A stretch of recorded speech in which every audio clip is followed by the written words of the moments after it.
Bom, pessoal, 9:05, acho que não tem problema se alguém chegar um pouquinho atrasado, mas vamos iniciar aí a nossa aula sobre governança e inteligência artificial. Bom dia a todas e todos, o meu nome é Bernardo Fico, eu sou mestre em Direito Internacional dos Direitos Humanos pela Northwestern University e eu sou diretor executivo da Associação Logarithm de Pesquisa em Inteligência Artificial. Hoje a ideia é a gente falar um pouco sobre governança em IA, e como isso afeta diversas questões, como, por exemplo, inclusive a utilização no poder público. Queria encorajar todo mundo que tiver alguma dúvida para enviar essas dúvidas aqui pelo chat, eu estou com ele aberto, justamente para poder interagir com vocês e poder ouvir e ser responsivo. Acho que a ideia é que a gente tenha uma conversa aqui a respeito desses pontos, para que também a gente possa sanar quaisquer dúvidas que vocês têm. Deixa eu só testar, que eu acho que meu clicker não funcionou. Ok, acho que agora mudou. Bom, acho que em primeiro lugar, né, o que é governança em inteligência artificial? A governança são práticas, né, políticas, regulamentações que vão ajudar a gente a orientar um desenvolvimento que seja ético e responsável em relação à tecnologia de inteligência artificial. Alguns pontos, né, importantes para a gente pensar nisso é que nesse momento a gente tem regulações de inteligência artificial sendo desenvolvidas tanto por entidades privadas como por governos e inclusive pela União Europeia, né, que não é um governo propriamente dito, é um grupo de países. Então, hoje a gente está vendo a formação de muitas regras de governança para a inteligência artificial, né? Desde regras que vão se tornar obrigatórias até padrões de comportamento, né? Padrões de indústrias e questões que são ligadas a uma melhora em relação ao desenvolvimento dessas inteligências, né? Então, desenvolvimento ético, desenvolvimento responsável da tecnologia de inteligência artificial, mas que não necessariamente são padrões obrigatórios, né? Uma das formas que a gente vê o trabalho de governança e inteligência artificial é a classificação por riscos, né? O trabalho, a governança de IA conforme o risco da inteligência artificial que eu estou utilizando. Então, a gente pensa, por exemplo, em categorias de utilização de inteligência artificial que podem ser consideradas como alto risco, né? E aí, claro que isso se altera de legislação para legislação, mas pensando aqui como base AI Act, o PL 2338, né, que inclusive teve uma proposta de substitutivo no começo da semana. Mas quando a gente pensa em alto risco, a gente está pensando em questões de utilização para segurança, utilização para recrutamento, saúde, veículos autônomos, né, coisas que vão de uma forma ou outra nos gerar um potencial de dano maior. Então, quando a gente fala, né, nessa questão da governança de inteligência artificial, é importante a gente lembrar, em primeiro lugar, que a inteligência artificial ela não é um monolito, né? Ela não é uma coisa só que serve para apenas uma aplicação. Então, é sempre muito importante a gente entender que diferentes aplicações de IA podem significar diferentes necessidades, né? Em termos de transparência, em termos de precisão. Por exemplo, um algoritmo que a gente fala em recomendação de conteúdo, talvez seja mais interessante que esse algoritmo seja mais transparente, mais explicável, mais compreensível para os consumidores que estão sendo afetados por esse algoritmo, do que necessariamente que ele seja o algoritmo com a maior precisão existente no mercado.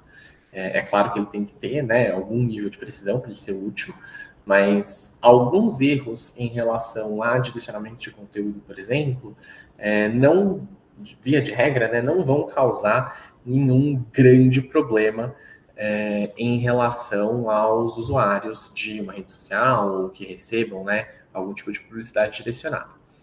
Quando a gente fala de um algoritmo de inteligência artificial que vai trabalhar questões de saúde, talvez o balanço, né, do que é um desenvolvimento ético e responsável dessa inteligência artificial seja mais tendente para a gente aumentar o máximo possível a precisão desse algoritmo, né? É claro que para quem estuda inteligência artificial há um tempinho, né, a gente já passou por discussões sobre black boxes, né, sobre a dificuldade de compreender como o algoritmo funciona e como, em alguns casos, ele pode nos trazer resultados que não são necessariamente muito explicáveis.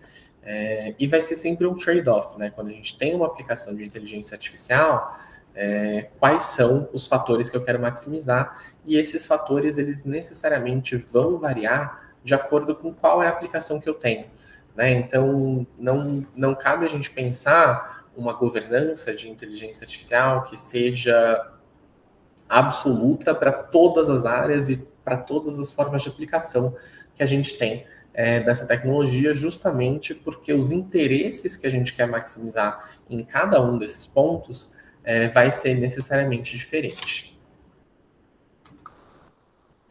Quando a gente fala da importância, né, por que é tão importante a gente pensar essa governança em inteligência artificial? Tem diversos fatores, né, tem a questão da ética e da responsabilidade nesse desenvolvimento, mas tem questões como a garantia de transparência, a gente ter uma forma de indicar quais são os agentes que são responsáveis em relação à utilização dessa tecnologia, como a gente gera métricas em relação à justiça de aplicação dessa tecnologia no nosso dia a dia. Além de ser uma forma também da gente poder impulsionar avanços da tecnologia de inteligência artificial, né? Quando a gente pensa numa regulação, a gente pensa em questões que vão trazer normas e objetivos para o desenvolvimento de inteligência artificial, é possível também utilizar essas normas para impulsionar o investimento, né, nessa tecnologia.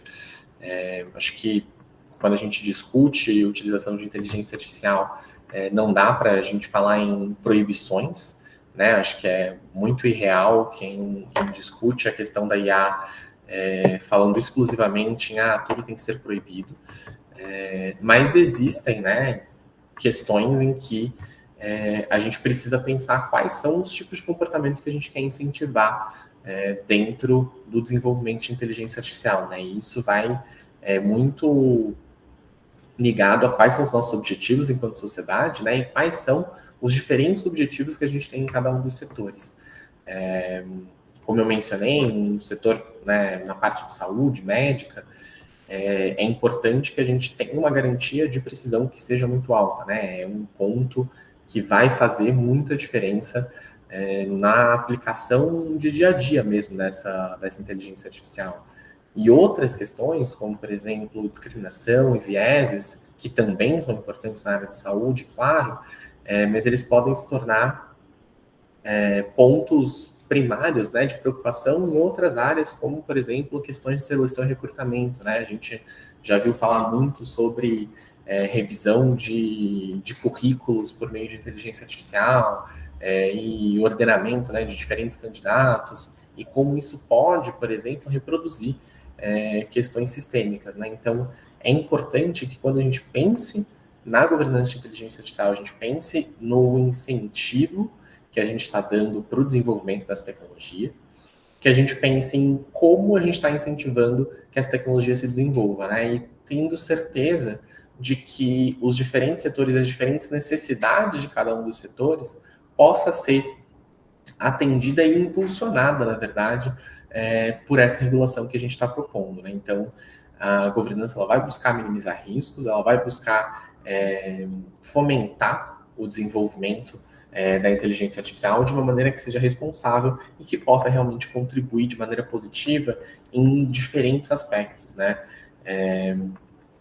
Outro ponto relevante quando a gente fala na governança de inteligência artificial é a própria interface que a IA tem com questões de produção de dados, né?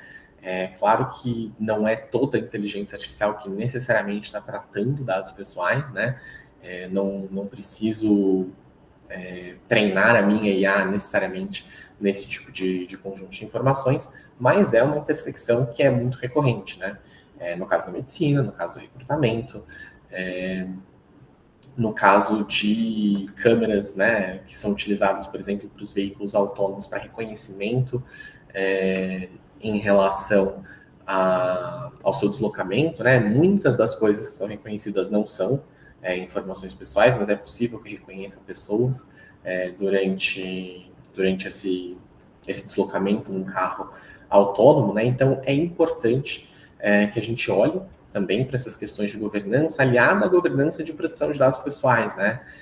Que, apesar de não ser o objeto específico do que a gente está discutindo aqui, tem questões como justificar o motivo pelo qual a gente trata certas informações, minimizar dados que não são necessários para o tratamento que eu tenho como objetivo.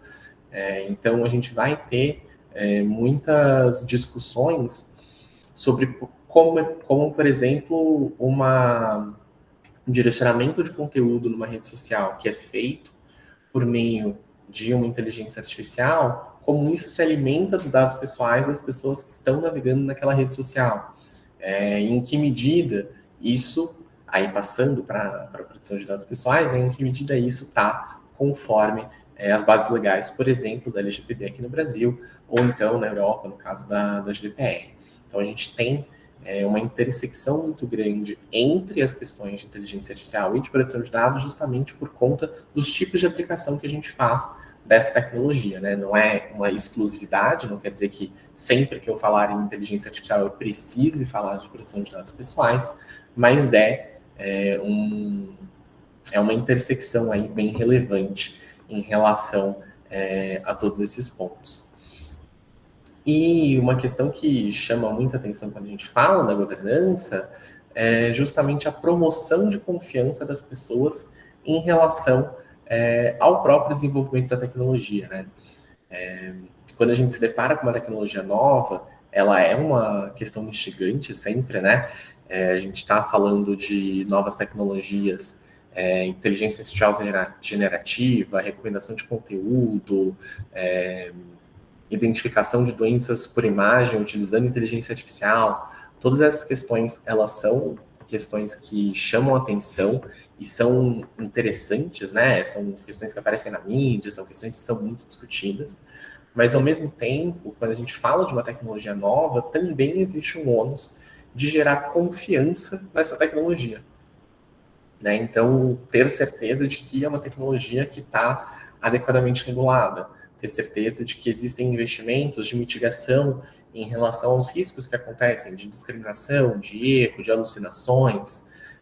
Quanto maior o investimento em governança e em buscar, né, essas regras em relação à ética, à transparência, à não discriminação, observar as questões de proteção de dados pessoais, quanto melhor for feito esse trabalho de governança, ao mesmo tempo maior vai ser a promoção de confiança que a gente tem nessas novas tecnologias, né? Então, isso é um ponto super importante para a gente pensar também o quanto a inteligência artificial ela já existe, né, no nosso dia a dia e o quanto uma boa governança pode nos deixar, né, pode nos trazer uma confiança maior em relação a essas questões. Então, um ponto que foi super discutido, inclusive foi o conceito de alucinação, né, quando a gente fala de inteligências artificiais generativas, para quem já utilizou, a gente coloca, né, prompts ali, principalmente falando em inteligências artificiais generativas que geram texto, né? Mas você coloca ali um prompt, um pedido para sua inteligência artificial e fala para ela te listar, por exemplo, os 10 autores principais em tecnologia que discutam, por exemplo, governança algorítmica. Existe a possibilidade de que essa inteligência artificial generativa devolva uma informação que não é real, né? Existe a possibilidade de que ela traga informações que foram criadas por ela, né? Foram geradas e que não têm uma base factual, né? E quando a inteligência artificial generativa cria essas informações que são falsas, né? Que são descoladas da realidade, e claro que aqui a gente não está falando de informações falsas com intenção de gerar informações falsas, mas elas de fato não são dados correspondentes à realidade, esse gap entre o que é entregue, né, e o que deveria ter sido entregue, a gente chama de alucinação. Então, é muito semelhante ao que a gente entende como alucinação no dia a dia, né, a alucinação de uma inteligência artificial é justamente a criação dessa outra realidade que não existe e que ela usa para trazer certas respostas. E isso foi, né, o dicionário de Cambridge listou a alucinação como a palavra do ano de 2023, justamente com essa acepção, né, de alucinação de inteligência artificial, e é um problema de precisão, né, na devolutiva que a gente tem das inteligências artificiais e que naturalmente leva a gente a criar algum tipo de desconfiança, né, em relação ao que a gente está recebendo de conteúdo dessas IAs. Acho que, falando em exemplos práticos, né, a gente viu em âmbito do direito, né, especificamente, juízes utilizando inteligência artificial generativa sem revisar o que estava sendo dito e encontrando precedentes que, na verdade, não existiam. E, da mesma forma, advogados utilizando para fazer petições e também gerando precedentes que não existiam. Então, isso são exemplos práticos de como a inteligência artificial generativa ela vai preencher essas lacunas de conhecimento, muitas vezes, com uma coisa que ela simplesmente criou, né? Que ela inventou porque encaixava naquele conteúdo. E isso um problema de precisão, claro, em relação ao que é produzido, mas é um problema que traz questões de confiança, né? Então, por isso que é tão importante a gente olhar para uma governança que pense os riscos, incluindo, por exemplo, a alucinação, e pense em como fazer a mitigação desses riscos ao longo do tempo, né? Então, uma das medidas que foi tomada colocar, né, um disclaimer, né, colocar ali uma anotação explícita dizendo, olha, por vezes as informações que são geradas nesse tipo de inteligência artificial podem ser erradas. Então, por favor, cheque, né, as informações de grande relevância que são enviadas para você por meio desse sistema para garantir que elas são verdadeiras. É claro que isso não é a solução dos problemas, né, porque a gente não está tratando a raiz do problema da alucinação, mas é uma forma de gerar algum nível de ciência das pessoas que estão utilizando a inteligência artificial generativa a respeito do que acontece ali, né? De quais são as possibilidades de devolutivas que a gente tem. E esse conhecimento, essa familiaridade com a ferramenta faz parte da gente ganhar confiança nela. E um dos aspectos principais, né, quando a gente fala da governança, é claro, a própria regulamentação da inteligência artificial, né? Diferentes regiões elas têm tomado decisões diferentes sobre como guiar o desenvolvimento da inteligência artificial. O nosso modelo brasileiro do 2338, ele é um modelo que pensa a regulação de uma maneira transversal, né? Então pensando em regular inteligência artificial de uma maneira geral, e aí claro que com espaço para regulações setoriais e para uma regulamentação que olhe para especificidades de diferentes setores. E isso é uma inspiração da regulação europeia, né, do AI Act europeu, tem bastante paralelismo entre a nossa legislação aqui e a legislação de IA na União Europeia, mas isso não é uma regra uniforme, né? A gente tem essa inspiração, mas, por exemplo, os Estados Unidos trabalham com a questão da inteligência artificial de uma maneira diferente. A gente teve a ordem executiva do Biden, a gente tem certas regulações nos Estados Unidos que vão trazer alguma orientação sobre como fazer a utilização de tecnologias, inclusive pensando a perspectiva de proteção de dados, isso gera alguma influência, né? Então, como eu vou utilizar a IA em relação aos meus consumidores, né? Que tem o California Consumer Privacy Act. Então, eu vou ter algumas nuances, algumas regulações, mas, de maneira geral, os Estados Unidos não têm, né, essa regulação estruturada que é proposta na Europa e que está sendo proposta hoje no Brasil. Pensando numa terceira forma de regular a inteligência artificial e pensar, né, essas questões de governança, a gente tem a proposta da regulação chinesa. A regulação chinesa ela tem uma lógica que é, inclusive, diferente da lógica que a gente adota tanto nos Estados Unidos, que é um tanto transversal, quanto na Europa e no Brasil, que realmente a gente está falando aí de uma lei que seja mais geral e que possa ser especificada. Quando a gente passa para a regulação chinesa, por exemplo, a ideia deles é uma regulação que seja vertical. Então, como assim vertical? Ela é uma regulação que vai olhar para diferentes problemas que acontecem com inteligência artificial e tratar especificamente um desses problemas. Então, por exemplo, questões de moderação de conteúdo e direcionamento de conteúdo online.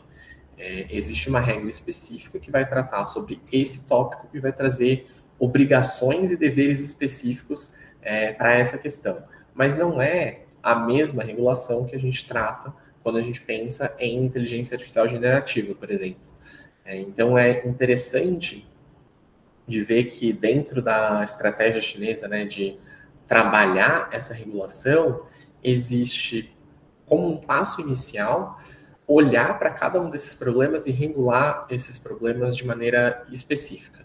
Então, quais são as obrigações de transparência, quais são as preocupações que têm que ser tidas em relação ao direcionamento de conteúdo em específico. E aí, depois de um certo período, né, na próxima fase de regulação, a China prevê fazer uma regulação que seja aí mais parecida com o que a gente tem hoje, em termos de ser uma regulação que vai ser transversal e aí olhando já para diferentes aplicações. Mas hoje a forma como isso é feito é de maneira vertical e, inclusive, eles fazem muitos ambientes de teste, né?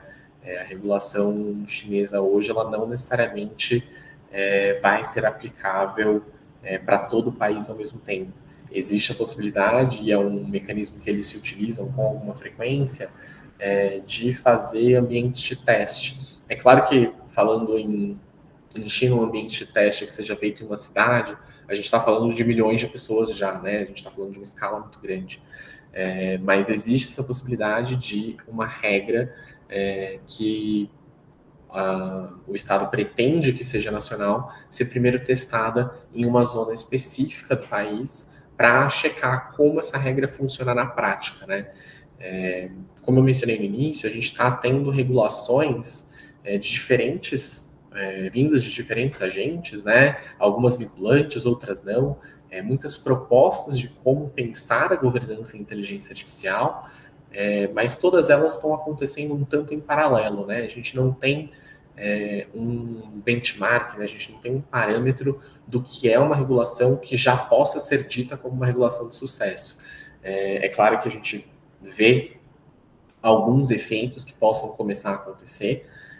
Então, existem questões, por exemplo, como a classificação de risco, que tem sido replicada dos Estados Unidos, da Europa para o Brasil, na verdade, mas a gente ainda não teve um tempo de maturação em relação a todas essas regulações para que a gente possa enxergar efetivamente como que diferentes decisões regulatórias e diferentes formas de pensar a governança de inteligência artificial, como isso vai afetar efetivamente esse mercado, né?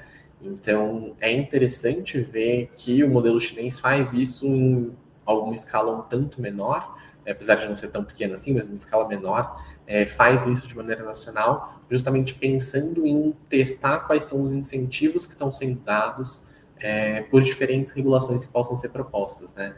Então, isso é bem interessante na perspectiva de que a regulação de IA hoje ela está surgindo um tanto em paralelo. Então, ter essa possibilidade de fazer testes e ver como esses testes vão funcionar super interessante. Inclusive, amanhã, né, a Melina vai falar um pouco sobre esse sandbox regulatório com vocês, e acho que isso é uma perspectiva super interessante para a gente justamente entender quais são as possibilidades e quais são os incentivos, quais são os motores que vão ser criados e quais são os freios também que vão ser criados com diferentes regulações, né? O que eu passo a incentivar no momento em que eu peço uma avaliação de risco da aplicação de uma inteligência artificial?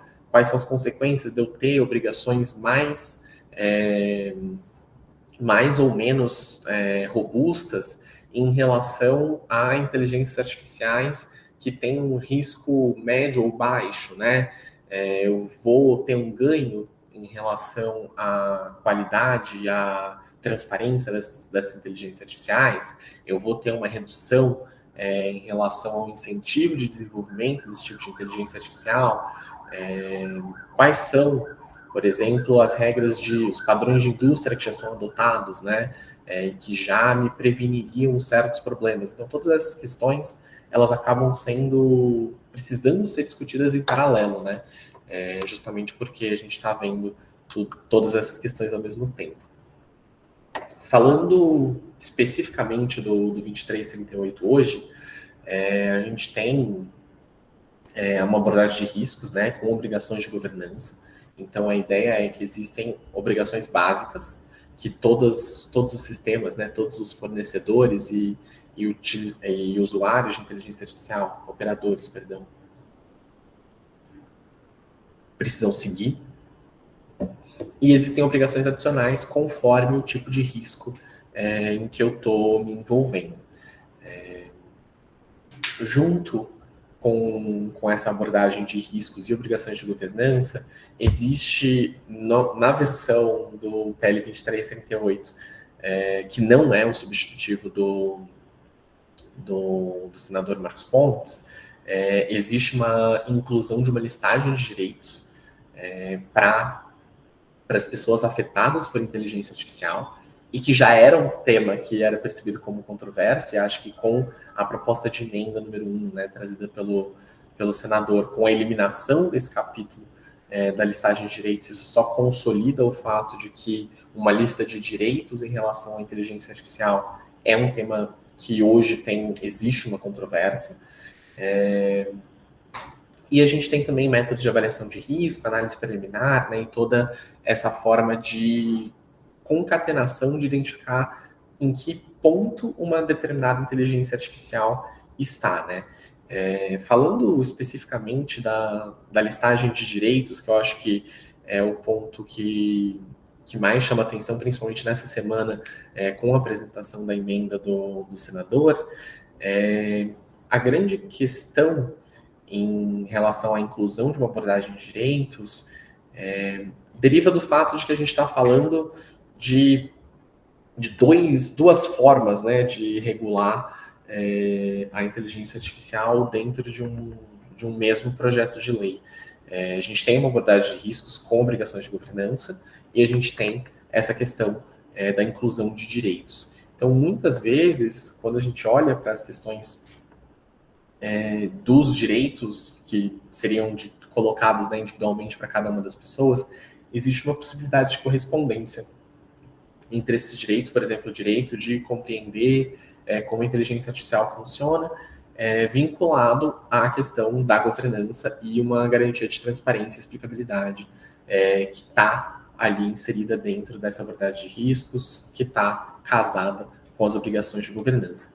Então, um dos problemas que existe com a estrutura como ela está nesse momento, e não necessariamente dizendo que é melhor uma abordagem de direitos ou melhor uma abordagem de governança, mas o problema que a gente tem hoje é que muitos tópicos acabam tendo mais de um dispositivo na lei com intenções similares, mas que são redigidos de maneira bem diferente, né? Então, um redigido pensando em direitos para titulares e outra redigido pensando em obrigações de governança. E quando a gente reflete a respeito de como a regulação evolui em termos de tecnologia e usando um pouco o paralelo com a proteção de dados,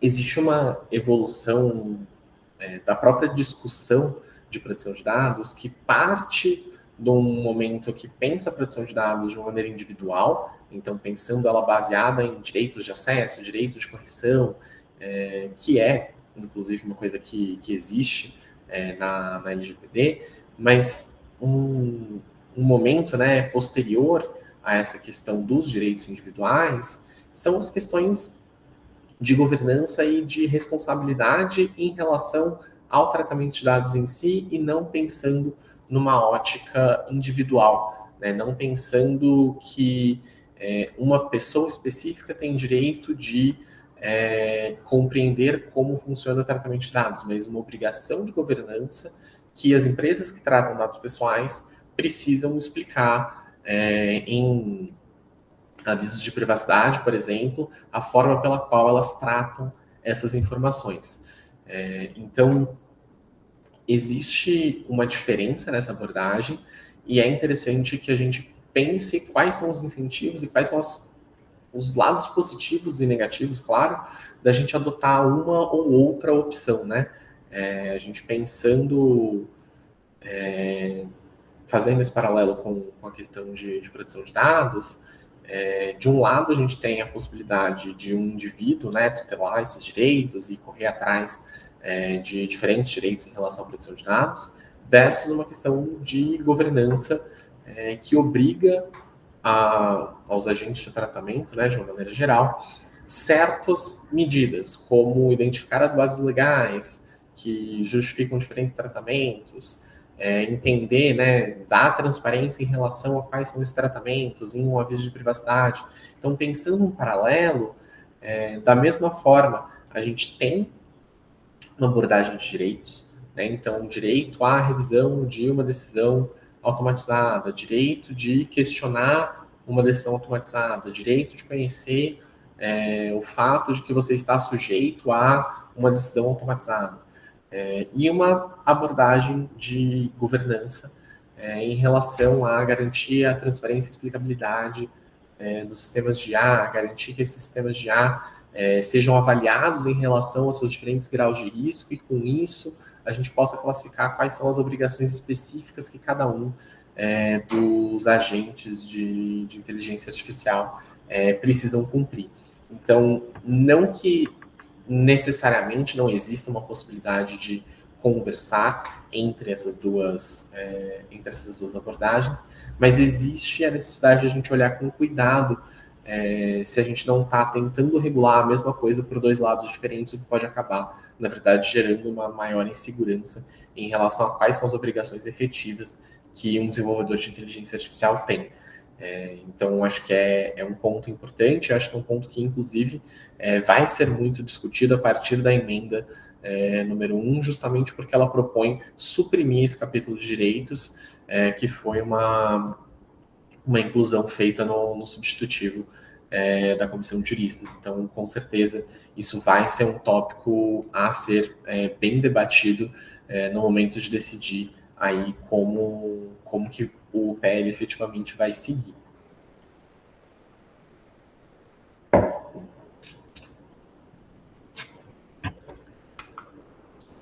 E aí o outro ponto super relevante do PL em termos de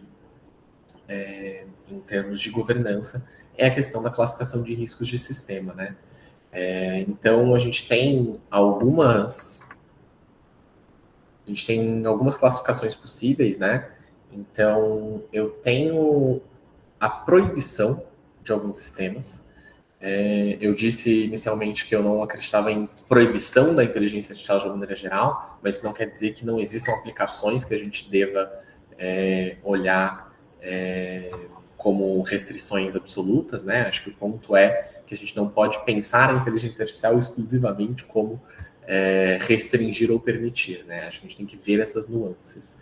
Então, o artigo 14 do 2338, e aí, sempre que eu me referir ao 2338, eu estou falando ao documento da Comissão de Juristas, tá? Não falando do substitutivo da emenda do senador, tá?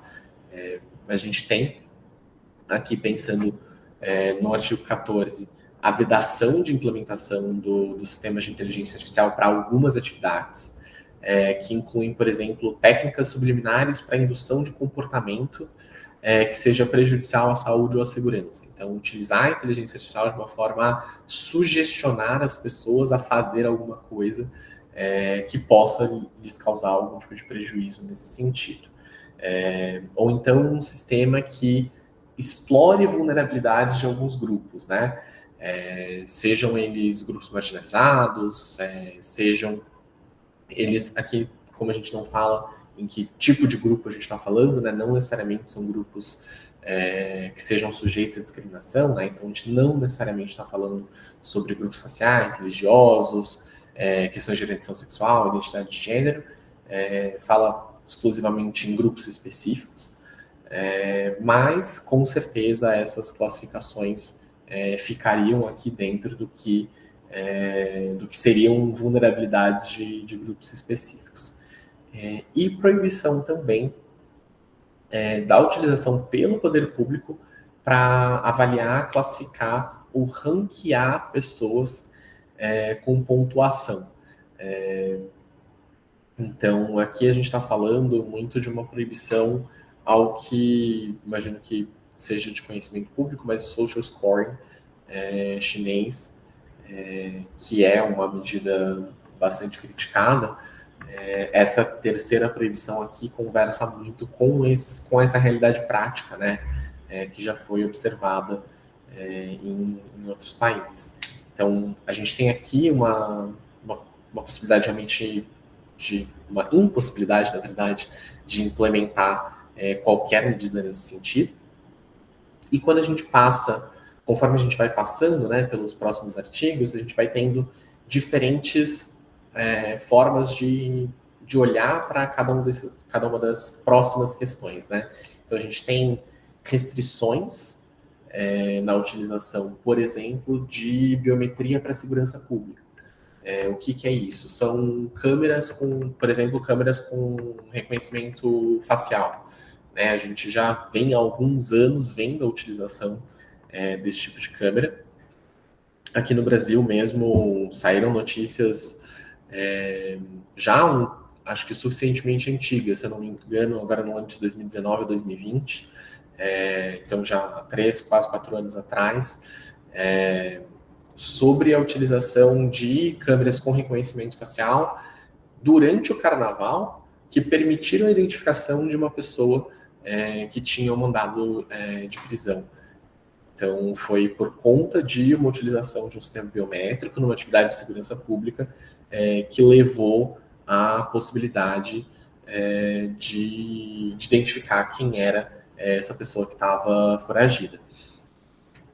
De acordo com o que o 2368 propõe, existe uma restrição, né, na utilização desses sistemas, mas ele vai ser permitido por meio, né, de uma lei federal específica ou no caso de uma autorização judicial para casos de persecução de algum crime, né, para busca de vítimas e para crimes em flagrante. Então, eu posso utilizar, se eu tiver, por exemplo, um sistema de câmera que faça identificação biométrica, eu posso utilizar essa identificação biométrica para identificar uma pessoa que tenha sido pega em flagrante.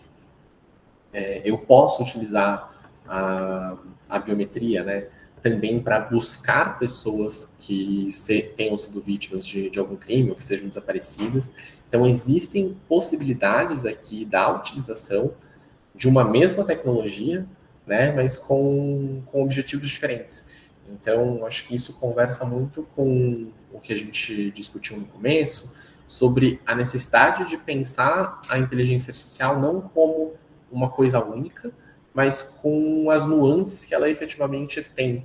Né? E isso, claro que vão ser nuances pensando nas formas de tecnologia, né? Então, um algoritmo de recomendação de conteúdo é diferente de um algoritmo de identificação biométrica, que é diferente de um algoritmo de identificação de imagem para doenças, que vai ser diferente do algoritmo utilizado no veículo autônomo.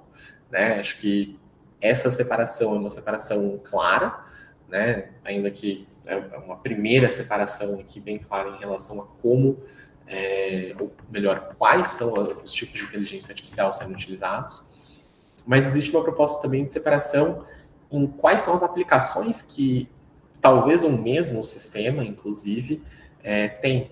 Então, quando a gente fala de utilização de sistema biométrico em segurança pública, a câmera com capacidade de reconhecimento facial, que faz a identificação de uma pessoa que está desaparecida ou para buscar a vítima de um crime é a mesma que vai ajudar no reconhecimento facial de uma pessoa que seja pega em um crime flagrante, que é a mesma que poderia ser utilizada, mas que não está prevista nessa utilização, mas que poderia ser utilizada para policiamento em áreas de grande tráfego, por exemplo.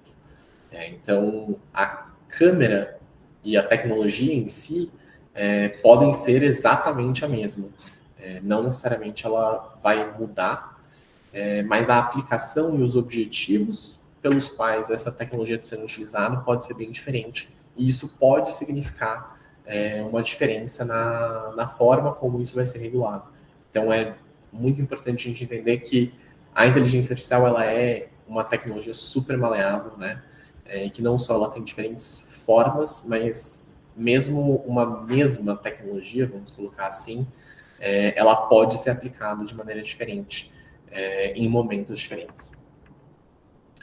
Passando para a classificação dos sistemas que não restritos, mas de alto risco, a gente tem uma lista já bem considerável em relação a isso. Então, a gente tem dispositivo de segurança, a gente tem questões de educação e formação profissional, recrutamento de candidatos, né, e decisões de emprego de uma maneira geral, avaliação de questões de acesso a serviços públicos, avaliação de capacidade de endividamento, né, então avaliação de crédito aqui, questões de priorização em relação a serviços de saúde de emergência, administração da justiça, né, então análises preliminares, as questões que vocês viram ontem sobre a utilização de IA, por exemplo, no judiciário, né, com a possibilidade de identificar quais são temas de demandas repetitivas, quais são temas de repercussão geral.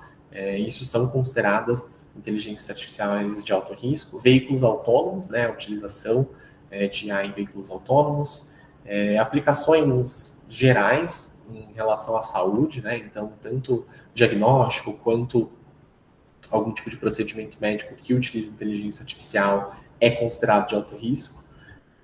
A gente tem os próprios sistemas biométricos de identificação, que não são os mesmos sistemas biométricos usados em atividade de segurança pública, né? São um pouco diferentes, porque a gente está falando de um objetivo que não seja a segurança pública, então ele vai para alto risco. Investigações criminais, que pode ser utilizado, por exemplo, para triar uma grande quantidade de informações.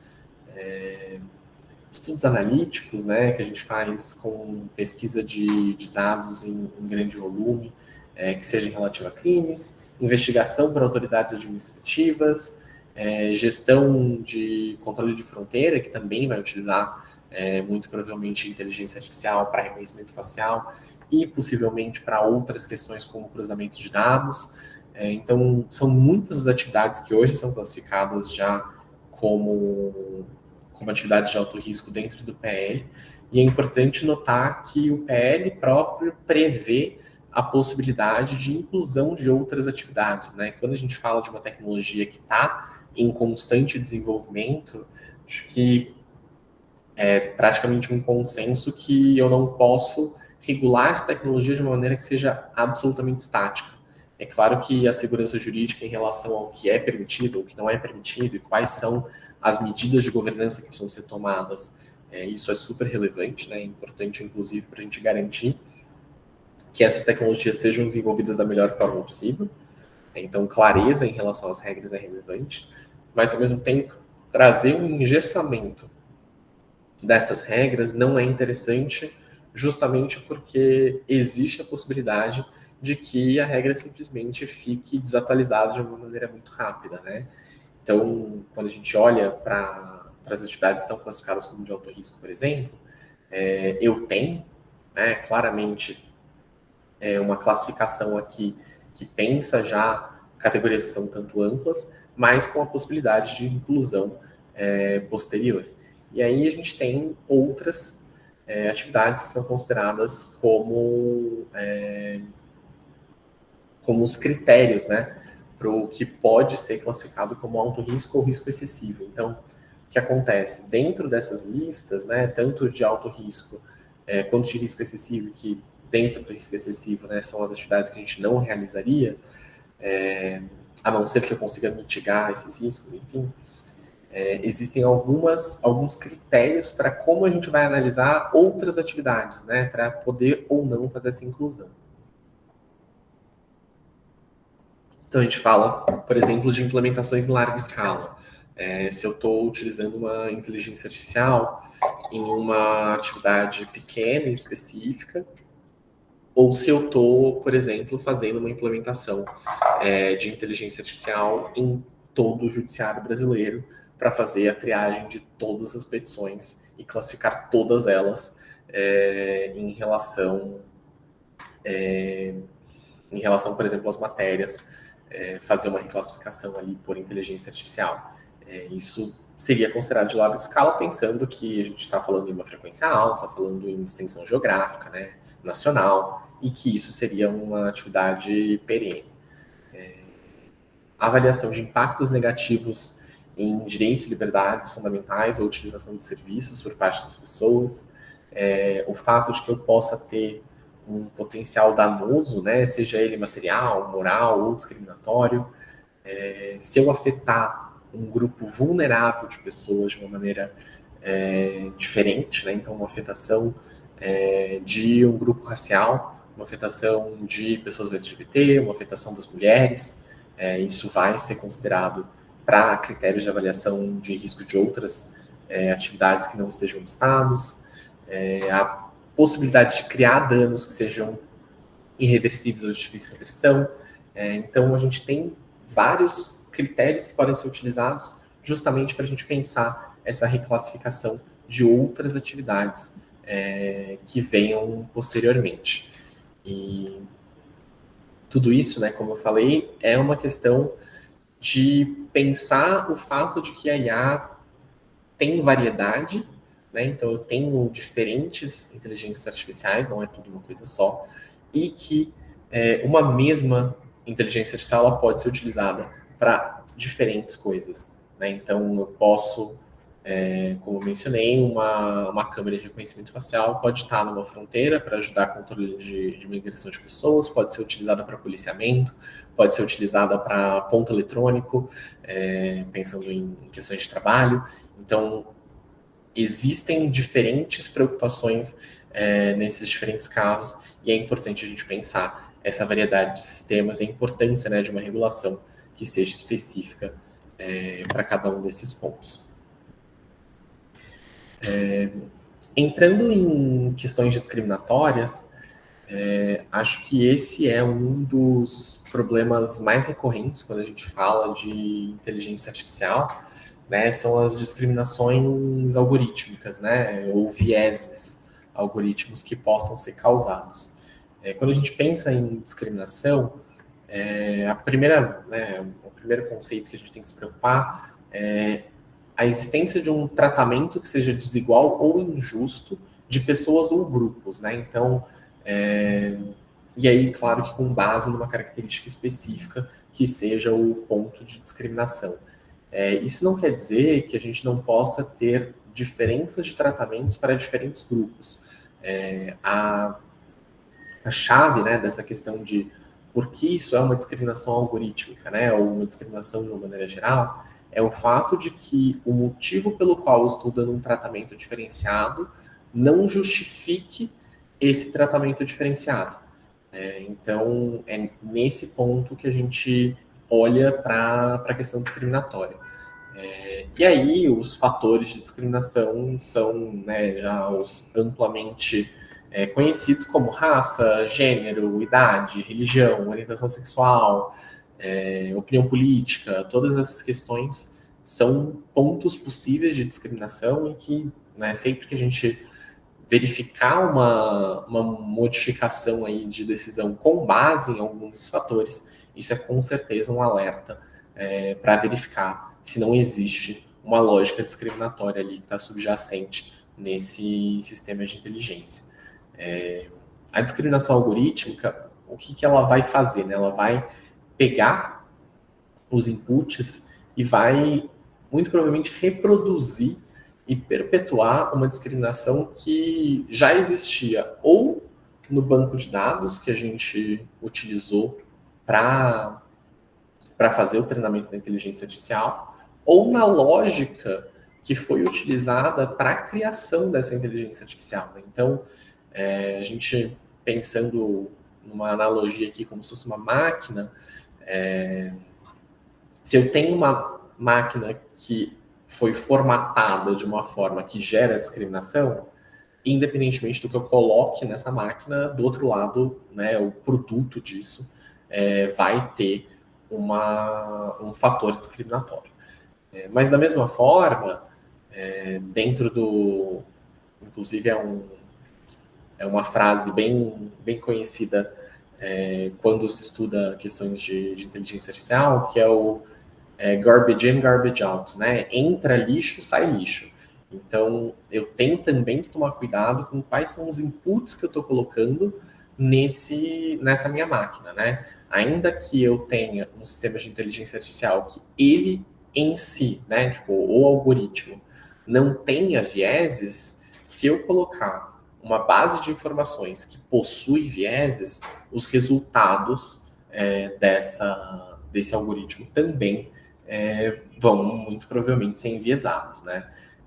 A inteligência artificial ela não possui um pensamento crítico, né? O que ela faz, e aí uma grande redução de como isso funciona, mas o que ela faz é reconhecer padrão. Então, se eu ensino ela a reconhecer padrão de uma maneira enviesada, eu vou ter um resultado enviesado. Ou se eu entrego para ela informações que estão relacionadas de uma maneira enviesada, ela vai reconhecer esses padrões e vai passar a tratar as próximas informações, né, não de treinamento, mas de tratamento, como com um viés, né? Então, a gente pensando questões de vieses algorítmicos na prática, né, a gente tem uma quantidade de exemplos. Por exemplo, no momento que eu faço seleção de candidatos, né? Os primeiros algoritmos e algoritmos que não pensam a necessidade de balancear o seu treinamento para questões de gênero tendem a favorecer candidatos homens, porque historicamente, se eu pegar uma base histórica de recrutamento e seleção, a probabilidade de ter sido um homem a pessoa contratada no processo de seleção era muito alta, né? Acho que a gente tem visto uma mudança em relação a isso, mas talvez não o suficiente para que isso já sejam dados que tirassem esse viés da máquina. Se eu tiver um treinamento, por exemplo, de documentação e exames de imagem de saúde de um grupo populacional específico, que não necessariamente tem as mesmas questões de saúde, os mesmos indicadores de saúde que um outro grupo que seja subrepresentado, eu posso ter um viés discriminatório por não identificar sinais de saúde que, para o grupo de treinamento, né, sejam considerados sinais normais, mas que, para esse grupo subrepresentado, isso possa não ser um sinal normal e possa, na verdade, devesse, na verdade, ser um sinal de alerta, né? Outro caso, e esse acho que bem conhecido, é o caso de endurecimento de penas com base em características raciais, né? Existe um caso famoso nos Estados Unidos, conhecido, o caso Compass, né? Ele é bem conhecido, mas vou explicar um pouquinho para vocês do contexto. Basicamente, existia a possibilidade de utilizar uma inteligência artificial para ajudar a prever a probabilidade de reincidência de diferentes pessoas que iam sair incondicional. E nesse caso, foi demonstrado, né, por pesquisa, posteriormente a um tempo que essa inteligência estava funcionando, que ao imputar, né, ao informar para essa inteligência artificial dois perfis que fossem iguais alterando exclusivamente a etnia dessa pessoa entre branca e negra, os resultados que eram dados por essa inteligência artificial eram drasticamente diferentes, né? Então eu classificava pessoas negras como mais perigosas, como mais prováveis de serem reincidentes, mais prováveis de cometer um crime violento, ainda que o exato mesmo perfil, com exatas mesmas informações de uma pessoa branca, classificasse isso de uma maneira diferente, né? Com um nível menor de periculosidade, com uma probabilidade menor de reincidência. Então, isso era um claro viés, né, racial, e que não sei dizer especificamente em relação a como o algoritmo foi construído, mas pensando no sistema de justiça penal de uma maneira geral, nos Estados Unidos, nesse caso, né, porque os dados são de lá, mas ele é um sistema que é enviesado por questões raciais, né? Então, ter um treinamento com base histórica de como foram feitas essas decisões, acabava que transformava o Compass, né, em um reprodutor de vieses de decisões que já haviam acontecido e que tinham um viés, um componente, né, racial muito relevante. Outras questões de vieses algorítmicos que poderiam acontecer, né?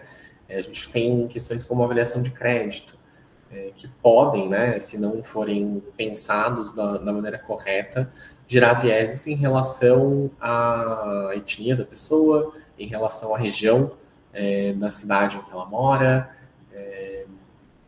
Existem relatos, né, registrados de discriminação, de possibilidade, né, de discriminação em relação a nomes que indicassem certas etnias, então não necessariamente falando nem que existisse um campo, né, dentro das informações que fosse a etnia da pessoa, mas o fato de que ela tinha um nome que indicava uma determinada etnia, isso alterar o componente da previsão de possibilidade de crédito.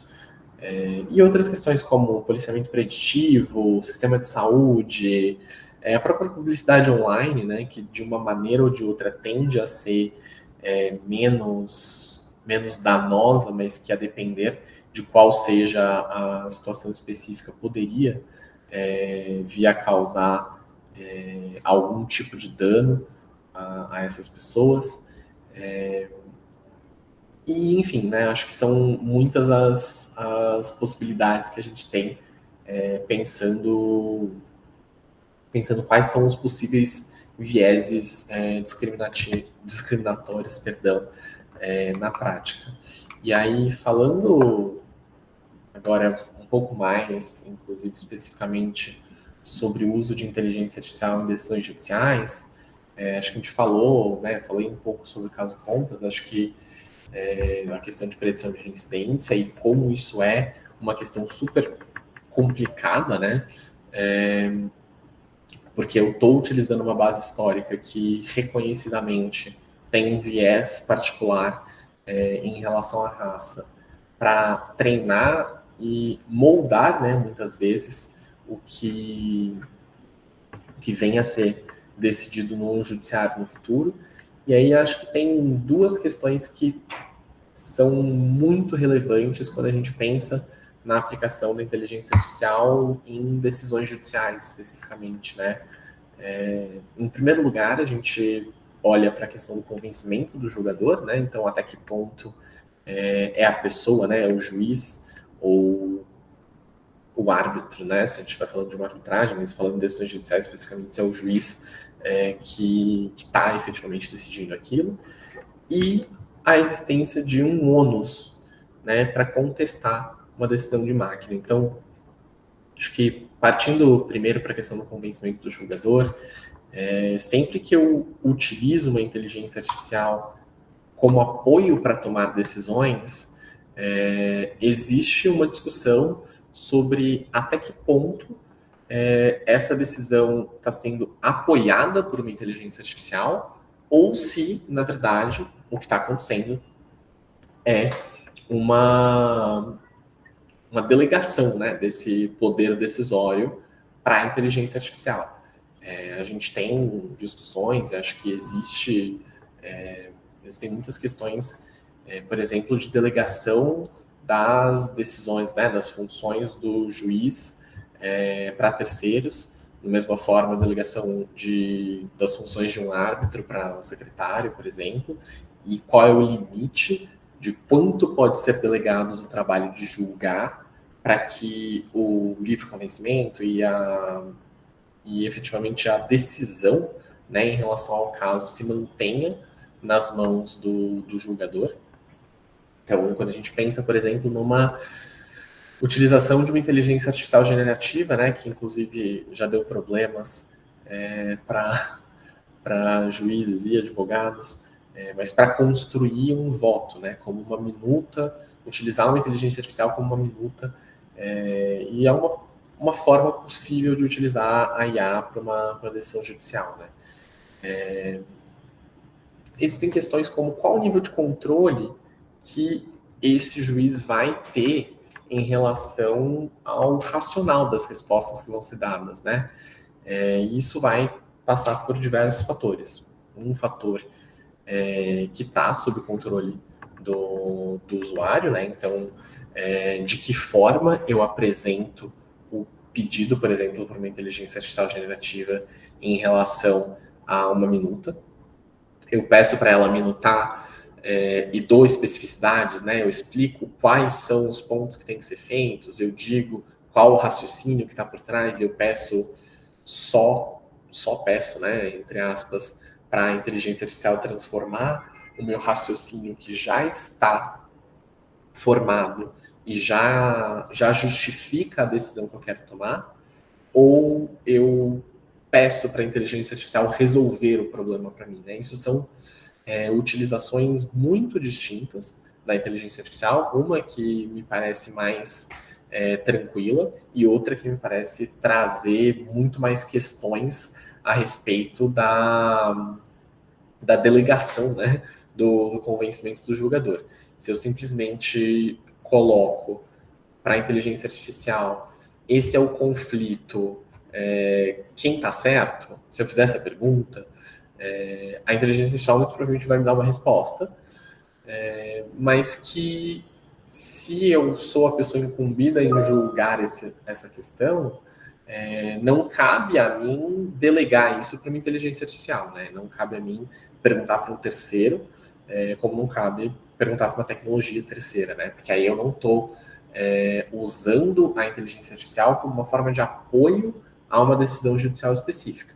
Eu estou utilizando a inteligência artificial para decidir. Se, por outro lado, eu tenho uma questão, eu já tenho um posicionamento, eu já sei quais são os argumentos, né, em relação àquela decisão, e eu coloco aquilo, talvez eu já esteja falando de uma atividade de decidir que está sendo apoiada pela tecnologia. É claro que a gente precisa ainda discutir quais são os limites de utilização e ter regras específicas para isso e o que eu posso ou não utilizar ou delegar para uma inteligência artificial, mas já são comportamentos distintos, né? Entre eu fazer uma pergunta aberta que, vamos dizer assim, resolveria o caso que eu tenho para decidir, versus eu explicar o que é o caso e qual é o argumento que eu pretendo seguir numa decisão. E uma terceira possibilidade de utilização é eu ter efetivamente uma decisão já escrita, já redatada pelo próprio julgador e utilizar a inteligência artificial, por exemplo, para fazer correções gramaticais. Utilizar a inteligência artificial para fazer correções de estilo. Nos 3 casos, eu possivelmente estou usando a mesma inteligência artificial. Eu sou a mesma pessoa, eu posso estar tentando resolver o mesmo caso, mas existem níveis de ingerência diferentes em relação a como esse usuário está se utilizando da inteligência artificial. Então, e que, né, naturalmente vão gerar diferentes níveis de questionamento a respeito da independência dessa decisão e da questão do convencimento do julgador. Então, no primeiro caso, né, em que eu simplesmente faço uma pergunta e só pego essa resposta como base para tomar uma decisão, acho que a gente está num extremo em que essa decisão foi realmente terceirizada para uma tecnologia.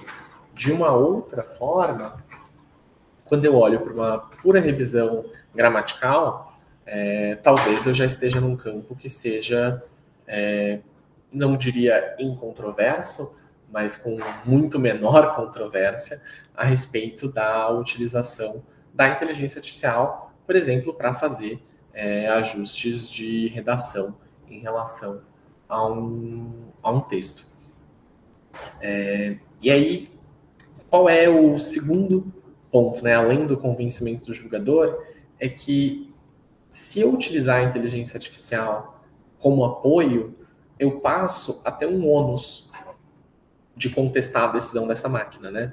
E isso vai acontecer tanto para os casos em que eu esteja falando de uma minuta em relação a uma decisão, por exemplo, quanto nos casos em que eu esteja falando, como o caso do caso Compass, de utilização de uma decisão de uma inteligência artificial como um insumo para eu tomar uma decisão.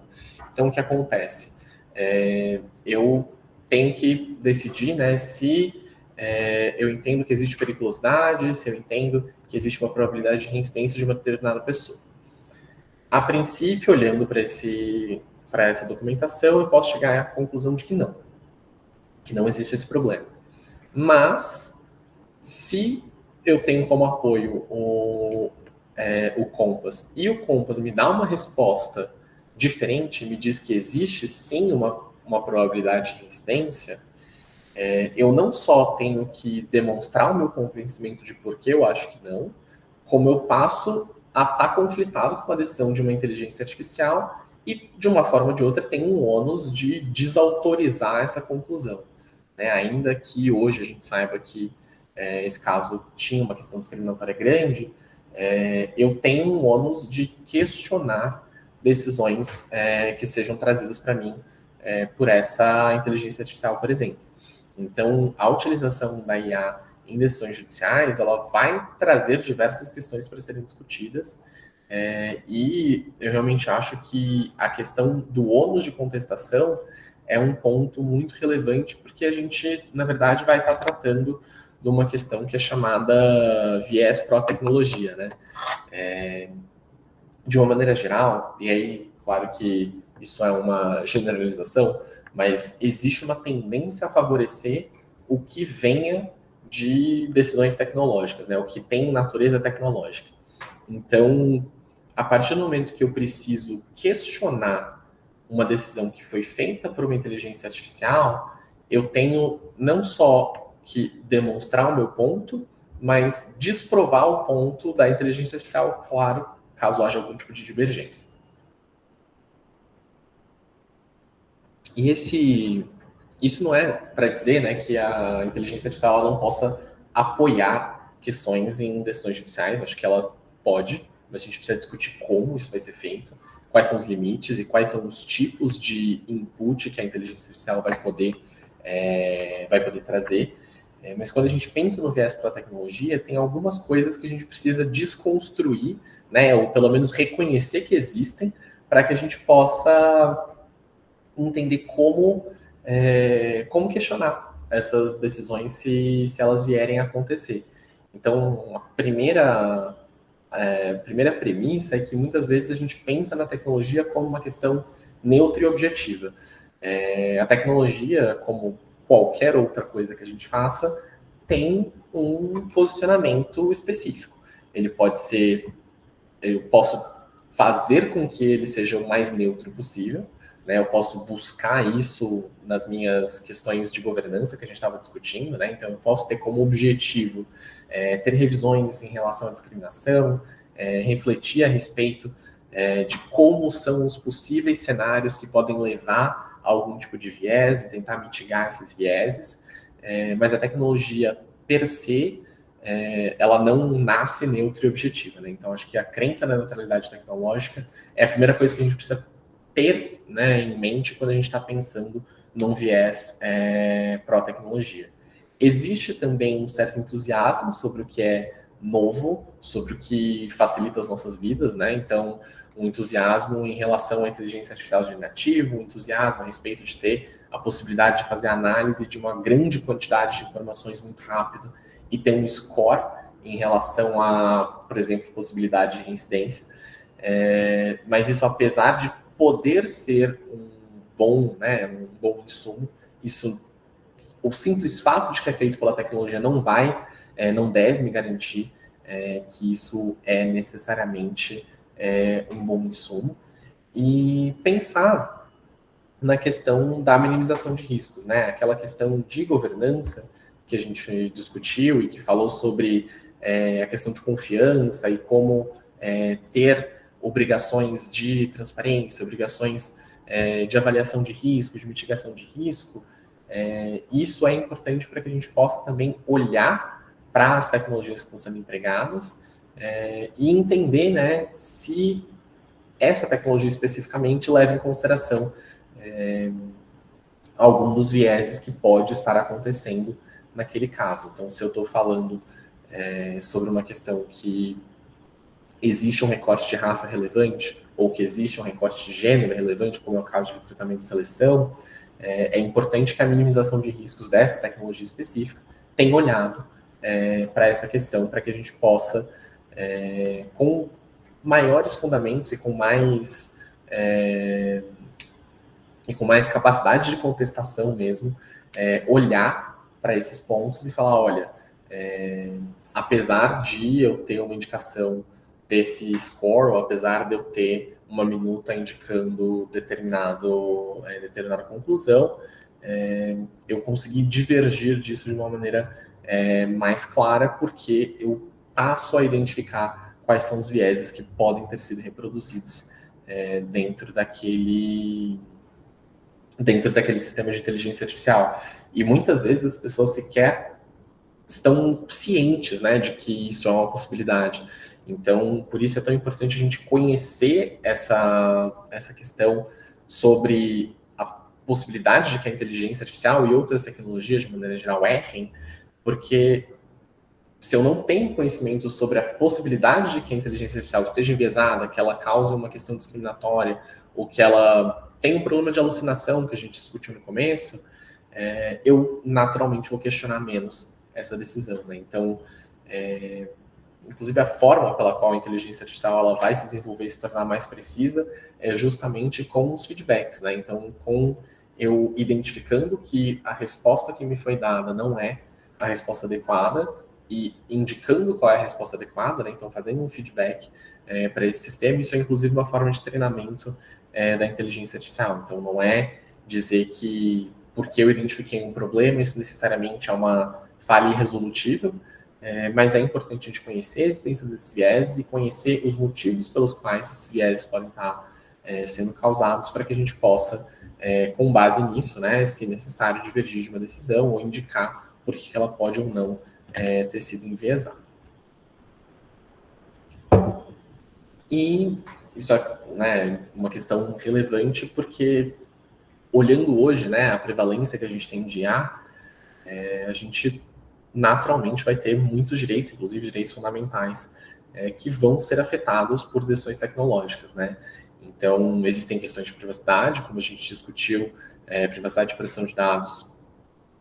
A tecnologia de inteligência artificial ela não necessariamente vai tratar dados pessoais, mas muitas das aplicações que a gente vê hoje são voltadas a dados pessoais, recomendação de conteúdo, questões de saúde, recrutamento e seleção, score de crédito, todas essas questões vão utilizar informações pessoais, então existe uma possibilidade real de afetação em relação a esses direitos, e o fato de que a inteligência artificial precisa de um grande volume de dados para ser tratada também, né, dialoga com esse risco. Então, para eu conseguir ter uma inteligência artificial que é eficiente, eu preciso de uma base de dados que seja robusta para que eu possa efetivamente treinar essa inteligência artificial. Então, existe uma preocupação com questões de privacidade nesse ponto. A questão da discriminação, que é o que a gente estava discutindo, né, a existência de vieses em decisões. Então, uma vez que eu tenho uma base de dados robusta, existe um trabalho necessário de avaliar se essa base de dados ela é efetivamente representativa da realidade, né? Então, se eu estiver falando, por exemplo, de recrutamento, eu posso ter um viés de gênero em relação a, por exemplo, senioridade de funcionárias mulheres versus senioridade de funcionários homens. E se eu não olhar para essa base de dados, não pensar essa questão de igualdade, né, de como eu vou gerar uma base de dados que tenha o cenário, um cenário que permita que a inteligência seja treinada para não discriminar as pessoas baseadas em gênero, isso pode se tornar uma questão, né? Então, e aí isso, claro, para recrutamento e seleção, para questões de administração da justiça, para, inclusive, até para direcionamento de conteúdo de uma certa forma, existem alguns estudos que mostram que direcionamento de vagas para mulheres tendem a ser direcionamento de vagas que são voltadas para atividades de cuidado, enquanto o direcionamento de vagas para homens são atividades voltadas para execução e normalmente com um retorno financeiro maior, né? Então, ainda que eu esteja falando de direcionamento de conteúdo, eu tenho ali um fator de trabalho associado que é super relevante. E pensando em direitos fundamentais, a própria liberdade de expressão é um ponto que, em muito, né, acaba sendo afetado pela utilização de inteligência artificial. Se a gente pensar que hoje, né, a base de muito do que a gente discute, muito do que a gente se informa e de como a gente faz a utilização das nossas vozes mesmo, vai passar por diferentes meios digitais, né, redes sociais de uma maneira geral. E a base, né, o substrato no qual essas redes sociais trabalham é justamente são algoritmos que aprendem com a utilização da própria rede. Então, o que a gente acaba vendo muitas vezes com receber um direcionamento de alguma coisa que foi pesquisada, ou se você interage muito com um determinado tipo de conteúdo, e o próprio alcance, tanto o alcance da nossa expressão, né, do que a gente fala, quanto os conteúdos que a gente passa a receber, né, que é uma segunda dimensão da liberdade de expressão, de direito de se informar, acabam muito fortemente afetados por como a inteligência artificial funciona e como ela está regulada. Então, quando a gente pensa todas aquelas questões de governança, olhando para necessidade de transparência, olhando para avaliações de risco, olhando para as mitigações, inclusive, né? E pensando em regulações setoriais que sejam adequadas para cada um dos tipos de aplicação, pensando justamente que diferentes direitos que a gente quer garantir, eles vão precisar de diferentes fórmulas de regulação, né? A regulação que eu faço para direcionamento de conteúdo numa rede social não é a mesma regulação que eu penso para questões de saúde e procedimentos médicos, né? Eu tenho preocupações que são diferentes em cada um desses casos e que naturalmente vão me demandar obrigações de governança diferentes, né? Ou pelo menos uma atenção diferente a diferentes aspectos dessas obrigações de governança. Não quer dizer que eu não precise ter transparência numa inteligência artificial que seja de aplicação de saúde ou médica, ou que eu não precise ter precisão num direcionamento de conteúdo. Mas as preocupações com acerto na área da saúde são justificadamente maiores do que a preocupação com o acerto de publicidade e propaganda que eu recebo no meu celular. É claro que existe um interesse de que aquelas informações sejam relevantes, que elas conversem com o que eu, né, com o que me interessa, mas eu não tenho uma consequência iminente e real de existir um erro ali num direcionamento de um conteúdo que talvez não me interesse, o que não é o caso numa situação, por exemplo, de saúde, que não é o caso numa situação de administração da justiça, né? Se eu tenho um viés que é reproduzido em uma decisão judicial por conta de uma inteligência artificial, eu tenho um grau de dano consideravelmente maior do que uma questão de uma rede social, por exemplo.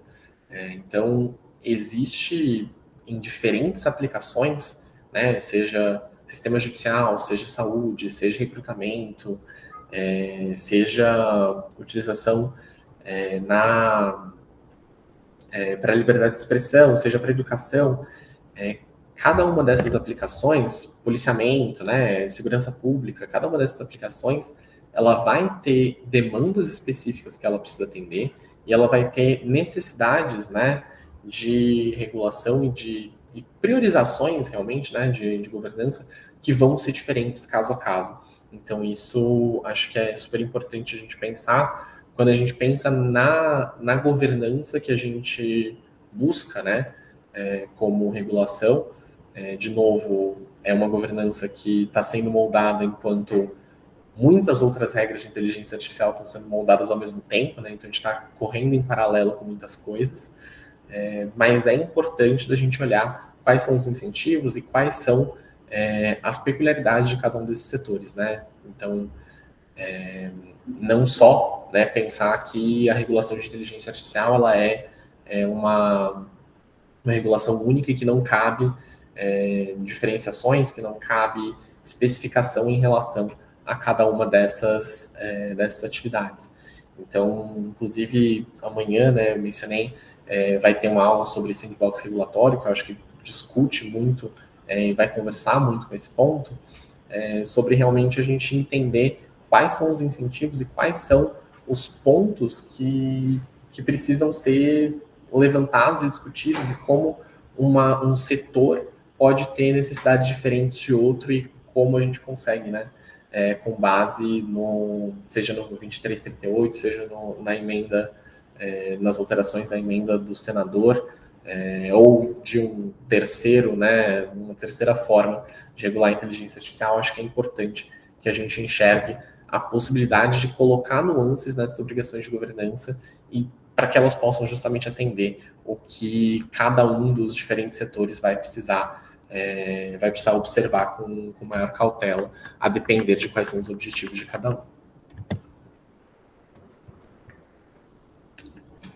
Pessoal, acho que queria ouvir um pouco de vocês, perguntas, pontos que vocês tenham de inquietação, questões que possam ser levantadas a respeito da aula. Então, por favor, fiquem muito à vontade. Acho que agora a ideia é conversar um pouco com vocês, ver o que vocês estão pensando e assim a gente entrar em algum ponto com mais profundidade.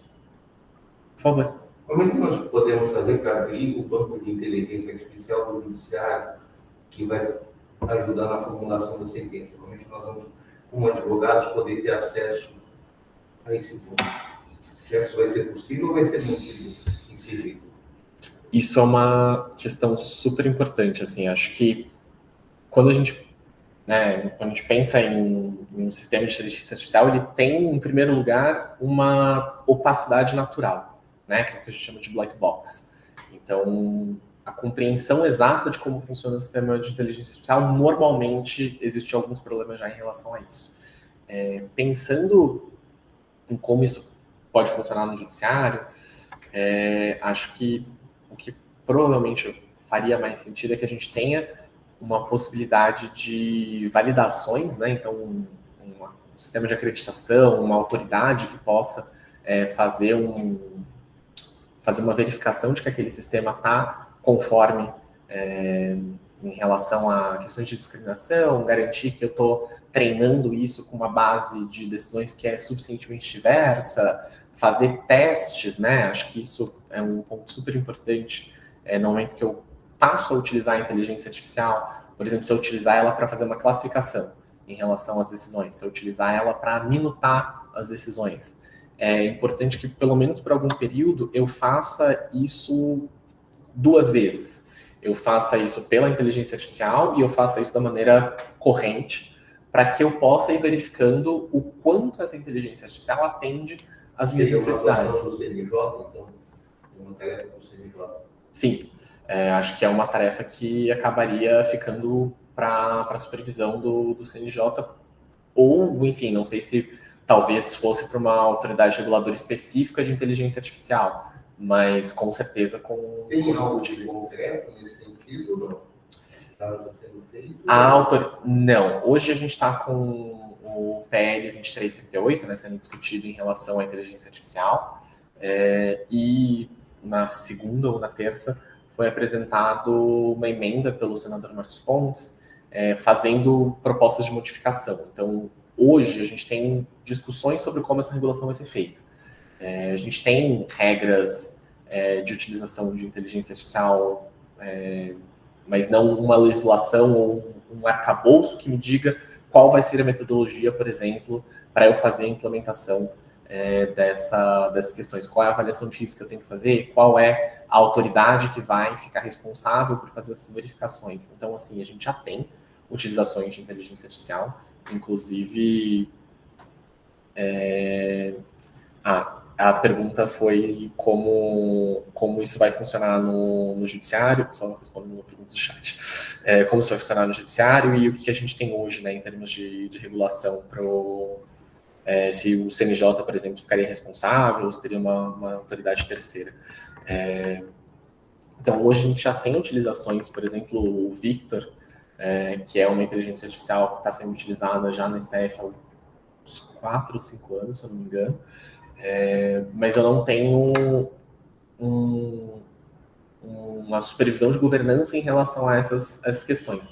Não quer dizer que essas inteligências estejam sendo utilizadas de maneira ruim, mas eu não tenho...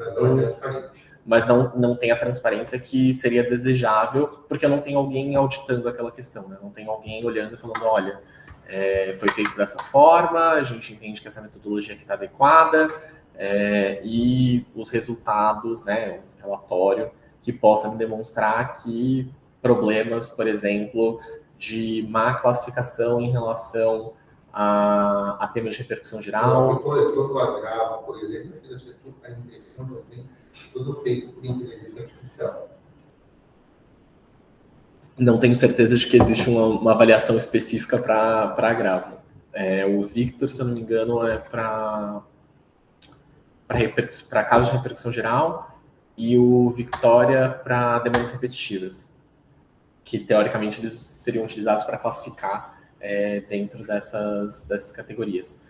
Não sei se tem algum... E se alguém tiver essa informação, fica à vontade para jogar aqui no chat. Mas eu não tenho certeza de que tem uma análise, vamos dizer assim, mais de conteúdo necessariamente. Até onde eu sei, elas são classificadores. Não está no ponto, por exemplo, de tomar uma decisão a respeito de um agravo. Que era o que a gente estava falando, inclusive, de eu delegar a decisão que é do juiz para uma inteligência artificial, né? Então, até que ponto eu posso utilizar a inteligência artificial como um apoio para o que eu tenho que fazer e até que ponto o jeito como eu utilizo a inteligência artificial poderia estar, na verdade, delegando uma responsabilidade que é privativa do judiciário, né? Então, os exemplos que eu tinha falado eram em relação a minutos, não necessariamente em relação a decisões. Uma coisa, a prática é outra, como a gente já sabe há muito tempo. Sim, com certeza. Muitas decisões são feitas por assessores humanos há muito tempo. E isso é uma discussão ética que surge de novo com a inteligência artificial, mas que, na verdade, fundamenta o mesmo. É complicado, né, pelo humano, né? Sim, é a mesma... Já é mais... Pior ainda pela inteligência... Sim. Artificial. Eu ter uma amiga minha, uma filha dela estava... Aqui que a sua filha faz? Ela faz estágio com o juiz X. Uhum. O que ela faz? Ela faz a sentença. Sentença. Ela é uma menina de terceiro ano, tudo bem, por mais inteligente que ela seja. Sim. Fazer a sentença, você acha que é complicado, né? Sim, e E a discussão ética por trás disso meio que substitui a IA. E a menina ainda, se tiver alguma dúvida, ainda é capaz dela falar, perguntar. Sim. A IA não tem. Esse é um ponto excelente, assim, acho que a gente precisa, inclusive, sempre reforçar. E isso daí está piorando. Hoje em dia você não consegue mais despachar memorial com o juiz na segunda. Aqui em São Paulo, isso não é tudo demais. A questão da inteligência artificial não ser crítica, eu acho que é um ponto que precisa ser muito reforçado, né? Porque quando a gente fala de utilizar a inteligência artificial, é claro que acho que ela ajuda em muitas coisas, mas o fato de que ela é acrítica precisa ser muito reforçado, porque ela vai reproduzir um padrão, e se ela reproduzir alguma coisa de uma maneira errada, enviesada, que não faz sentido com a realidade, ela não vai ser capaz de olhar para aquilo e falar, isso talvez seja um erro. Ela não vai considerar, sei lá, uma pandemia, um inquilino espelho por volta de pagamento, um inquilino que ele sempre pagou corretamente e tem uma profissão qualquer, ele é garçom, ele perdeu o emprego dele. Se eu tiver... Estaria uma solução talvez um pouco diferente. Sim. Se eu tivesse, vamos supor, né, se eu tivesse uma inteligência artificial que tivesse sido treinada nos históricos de despejo e que tivesse sido lançada no começo da pandemia, ela provavelmente decidiria despejar todas as pessoas que não pagassem. Porque ela não tem o pensamento crítico em relação à situação. Então, isso é um ponto super relevante e que acho que traz um tanto das limitações da própria inteligência artificial, né? Acho que ela é uma ferramenta útil. Nós temos juízes tão caros que não delegar tudo bem. Nós temos que pagar juízes, mas pagar juízes, vamos deixar tudo na mão da inteligência artificial. E a dificuldade é que ela necessariamente vai reproduzir os padrões que já existem, né? Ela não vai ter a capacidade de olhar para o caso concreto e enxergar uma motivação, por exemplo, para tomar uma decisão diferente se eu tiver um certo padrão ali.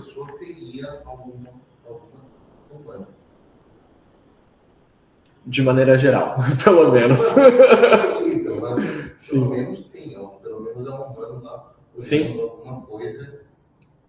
Sim. E dentro da delegação que ele já sabe que isso é judiciário, acho que vai ficar pior.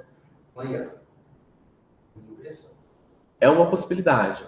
Ainda mais e sem auditoria, os parâmetros da IA vai ficar pior ainda.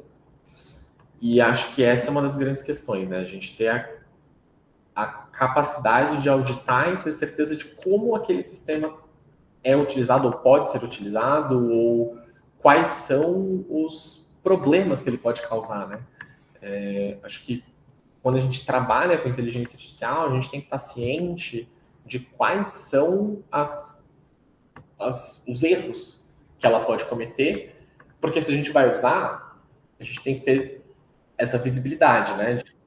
De que maneira isso pode causar algum tipo de problema. Reproduzindo decisões sem pensar em legislações novas? Reproduzindo decisões que talvez sejam enviesadas? Não sendo crítico a respeito da diferenciação entre casos concretos? Onde estão os problemas? Principalmente na diferenciação de casos concretos. E aí eu não acho que seja capaz de fazer. E se for capaz de fazer, possivelmente não vai ser programado para isso. Isso acho que são realmente questões que precisam justamente de uma auditoria, né? Justamente olhar para isso. Dante, fica à vontade. Eu não sei se você consegue falar. Consegue? Eu não estou ouvindo. Se você já estiver falando... Só um segundo. Tenta de novo, por favor. Eu acho melhor você escrever, porque eu não tá com retorno de som aqui, desculpa. Mas acho que a grande questão é essa, assim, a gente ter a visibilidade de como essas coisas vão ser utilizadas, né? Porque, falando um pouco de experiência prática, né? Eu advogo também, e um tempo atrás, começo do ano, não fazia tanto tempo assim que tinha surgido a questão da inteligência artificial generativa, geração de imagens, tudo isso. E algumas empresas vieram questionar a gente, falaram, olha, o que a gente faz? A gente proíbe os funcionários de usar inteligência artificial generativa para fazer imagem para publicidade, para as coisas. E o que a gente tende a orientar é no sentido de conscientização de quais são os problemas que utilizar uma inteligência artificial generativa pode causar num projeto criativo, por exemplo. Eu posso ter uma questão com propriedade intelectual, eu posso ter uma questão de ser uma criação genérica, eu posso ter uma questão em relação a essa proteção posterior, eu posso ter uma questão com o CONAR, se eu estiver representando uma coisa que não é verdade necessariamente, né? Então, em termos de publicidade, como que eu vou utilizar isso? Então, ao invés de proibir o uso, porque de uma forma ou de outra existem formas das pessoas utilizarem, mesmo por fora do... Exato. Então, a gente trabalha muito mais com uma conscientização de riscos, falando, olha, se vocês forem fazer essa utilização, quais são as principais coisas que você tem que olhar para garantir que você não vai estar causando um problema posterior por conta da utilização dessa inteligência artificial generativa. Então, questões de discriminação, questão com publicidade no CONAR, eventualmente informar, né, que você está utilizando isso como base, ou então usar isso como materiais de inspiração, né? Então gera... Isso é bem-vindo. O problema é quando você tiver uma IA tratando da sua saúde e programada para o fabricante de remédio para que receitar alguma coisa que nem é tão boa assim. Que é uma questão de conflito super relevante. Ou no judiciário, acho que realmente essa questão da desatenção dos casos concretos é terrível e já está acontecendo. Isso é uma questão super relevante de conflito mesmo. Acontece muito com assessor. Sim, sim. E acho que quando a gente tem uma máquina que tem a possibilidade de fazer essa delegação de maneira escalável, o risco é muito maior. Já é ruim do humano. Você não controla Sim. a qualidade desse humano. Mas é muito, muito pior numa máquina.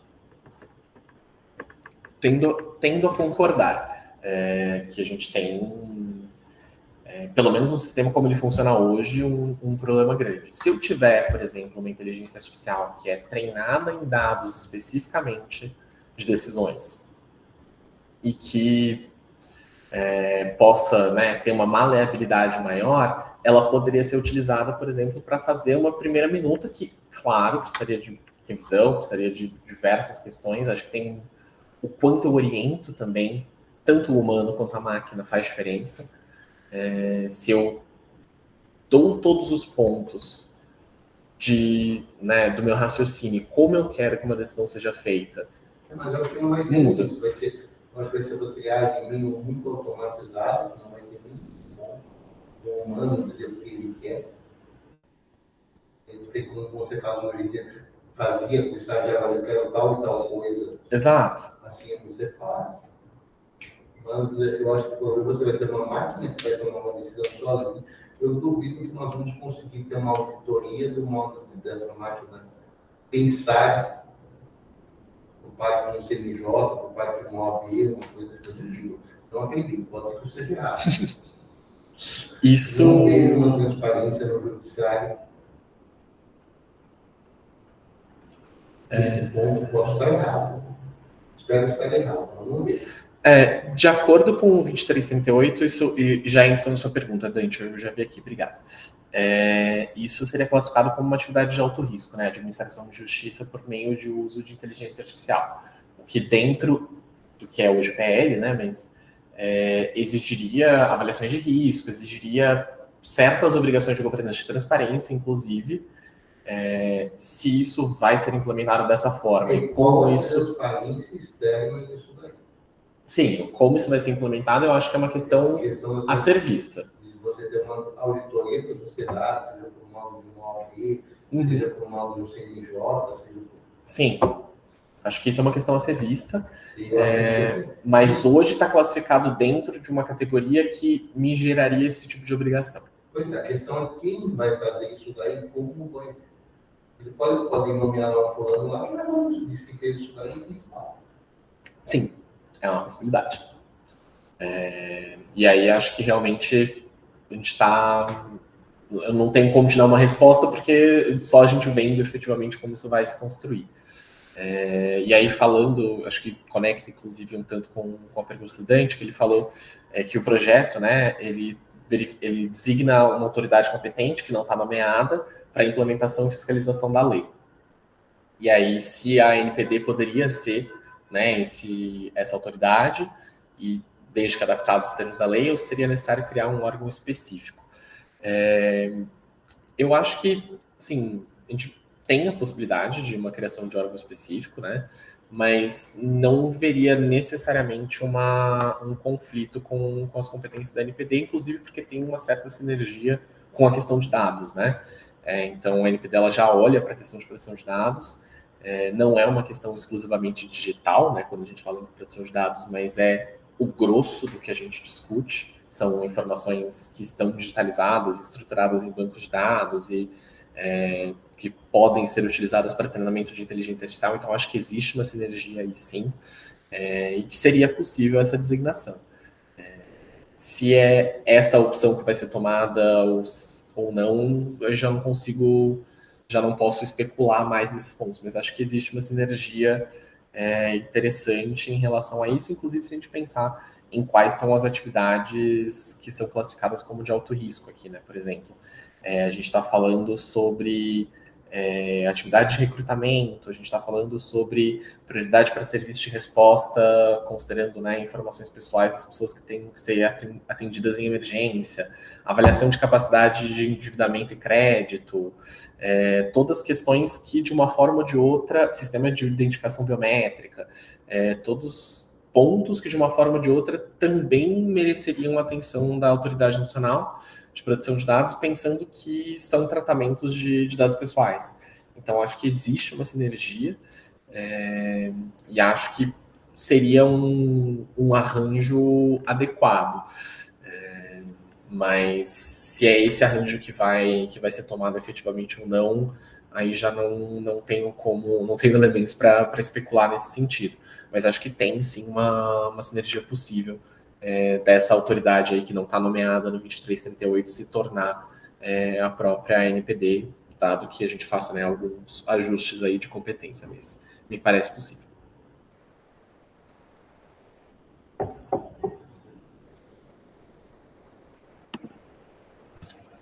Responde sua questão, Dante?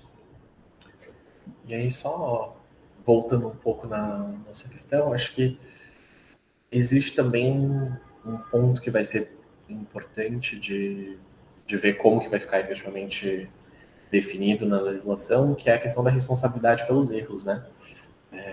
Onde que eu vou, para quem que eu vou imputar os erros que essa inteligência artificial do judiciário, por exemplo, causa? Eu vou imputar esse erro, por exemplo, diretamente no juiz que utilizou essa inteligência artificial?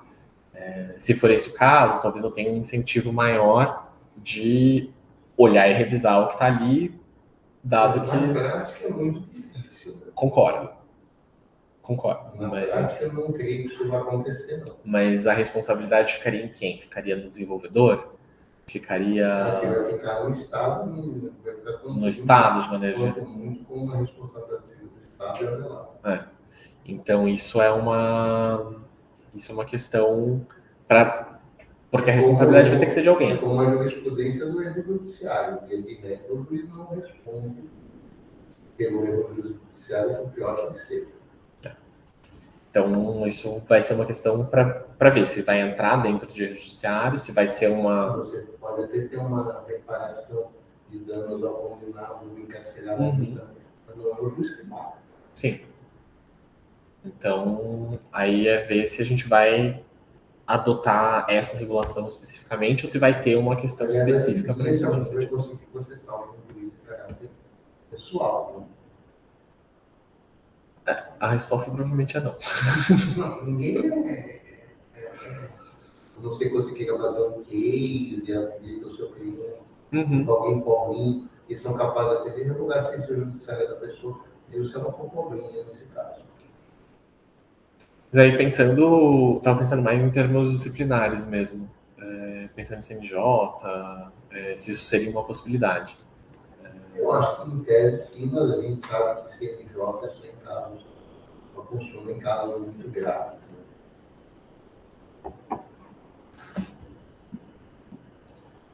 Mas, enfim, tem essa questão de responsabilização que Eu já vi casos no tribunal, Uhum. processos meus. Claramente o juiz não sabia o voto dele que tinha sido feito pelo assessor. E claro, pela discussão que teve lá, que ele leu e não sabia direito do que se tratava. Isso não foi no tempo da IANA, não. Não, isso é uma coisa interessante, né? Que as O discussões. voto dele tinha um ponto que nem tinha sido colocado no processo, eu perguntei, o juiz não sabia entender o julgamento, entendeu? Isso é interessante que, assim, Se ele acho não que. tivesse dado a sustentação oral, eu passar batido tranquilamente. Uhum. Não, e isso são questões que eu acho que a inteligência artificial ela levanta de novo, mas que não são necessariamente criadas pela inteligência artificial, né? Que é o que você mencionou. Não, vai ser pior, eu acho. Sim, concordo Vai que tem uma ser pior escalabilidade, né? porque o estagiário assessor ainda tem uma certa crítica, Sim. ainda é humano, E. ainda pode perguntar. Uhum. E a inteligência artificial me permite uma escalabilidade, né? Então me permite, inclusive, no limite, me permitiria reduzir a quantidade de humanos que está lidando com a mesma quantidade de processos. Não vai reduzir a quantidade humana, não vai reduzir o trabalho dos humanos. E menos investimento intelectual em cada uma das decisões, né? Porque da mesma forma que o juiz pode fazer isso... menos questionamento dos humanos Sim. na inteligência artificial, na decisão na inteligência. Não vai haver um critério muito claro para o advogado do fato dessa talvez uma coisa que a gente está pensando em coisas um pouco mais públicas, seria o quanto que deveria ser informado do grau da inteligência artificial naquela decisão. Uhum. Sim. Mas eu acho que não vai ser informado. É uma possibilidade. Hoje em dia ninguém fala, foi o juiz que fez a decisão, foi o estagiário. Sim, não. Mas essa questão da supervisão é super relevante, né? E acho que você falou, tipo, a probabilidade de alguém questionar a decisão que já foi feita e aí ter que eventualmente alterar ou mudar alguma coisa, ou reescrever, isso também causa incentivos para o não questionamento de uma coisa que tenha sido produzida. Então, esses ônus precisam ser considerados, inclusive, quando a gente está pensando em como a gente vai regular essas coisas, né? Se eu vejo que a qualidade do judiciário já baixou muito na coisa que você não consegue mais deixar juízes que são dos próprios juízes. Você acha que no fórum, que tem mais ou menos aquela... Com a IA, eu acho que a coisa vai piorar ainda mais. Isso é uma coisa que a gente com certeza vai ver nos próximos próximos anos. Eu vou estar fora do país. O problema é nosso só. O problema vai ser dos mais novos. Você vai continuar vendo processos com pessoas, com demandas, Sim. pessoas que sofrem nesses processos. Acho que... Imagina uma questão de alimentos feita por uma IA. Uhum. Não, acho que é bem complicado assim, a gente falar de a gente aceitar, né, institucionalmente, uma inteligência artificial que possa decidir coisas. Acho que isso traz questionamentos muito profundos a respeito de... Nós já estamos aceitando juízes não trabalhar em 3 dias por semana, tem 10 dias de volta. Nós estamos aceitando isso. Nós já estamos aceitando que grande parte das decisões são feitas por assessores. São mesmo passivos. É que é o que você falou, as pessoas pelo menos são pessoas, né? Ainda são pessoas. Então é um passo considerável em relação ao status, né, que a gente tem hoje. Que é, ainda que possa ser considerado como não ideal, eu estou tratando com pessoas, né? A partir do momento que eu jogo isso para uma decisão de uma inteligência artificial que tem problemas reconhecidos em relação a alucinações, né? Então, tipo, criação de informação, uma incapacidade de ter pensamento crítico. Então, todas essas questões exacerbam bastante o problema mesmo, né? Porque eu posso ter uma decisão absolutamente descabida e que qualquer estagiário saberia que não é Mesmo que cabida. você tenha uma decisão cabida, você, por exemplo, não pensar numa ação de alimentos. Sim. Tem um valor humano, quem está pedindo, Sim. por que o pai está negando, não está acontecendo. Uhum. Sim. Precisa de uma análise humana para tentar chegar numa Sim. decisão justa. Sim. Não dá para dar 20% do salário do pai. E pronto. Sim. Esse é o parâmetro com base no nível econômico, na necessidade do alimentante, nós determina 20%. Então, acho que 25, 30, sei lá o que.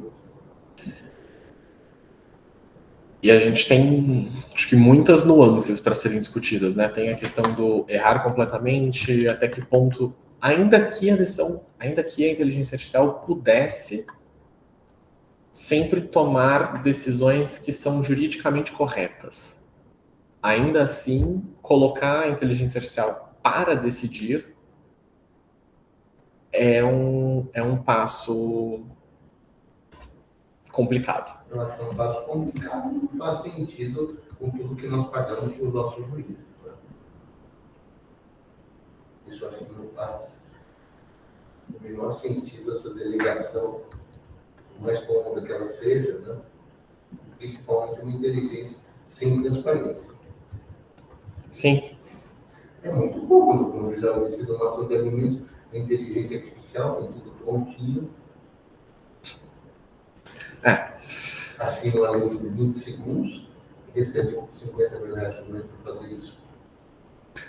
Não, acho que tem também todas as considerações éticas a respeito de em quem está a confiança, né? Em relação em quem está depositado o poder de tomar essa decisão, né? Porque se eu estou simplesmente assinando uma coisa que foi feita e não tenho uma análise crítica em relação a isso, na verdade, acho que tem um argumento muito forte que não sou eu que estou decidindo. Exatamente. Então, acho que vai ser um dos grandes desafios da justiça. Não duvido. Não duvido que seja. A falta de felicidade do juiz, a falta de felicidade da própria inteligência artificial. Sim, e assim, são coisas que já acontecem, né? Acho que foram até o momento mais pontuais, mas teve uma notícia recente sobre um juiz que citou precedentes que não existiam. Citou precedentes que não existiam por quê? Porque minutou a decisão com base num sistema de inteligência artificial generativa que, por uma questão de alucinação, inventou precedentes. Teve advogados que fizeram a mesma coisa. E, enfim, tenho certeza que tiveram profissionais de outras áreas que fizeram coisas parecidas. Então, acho que a gente vai passar por um período um pouco turbulento em relação a essas utilizações até que efetivamente as coisas caiam numa normalidade aí.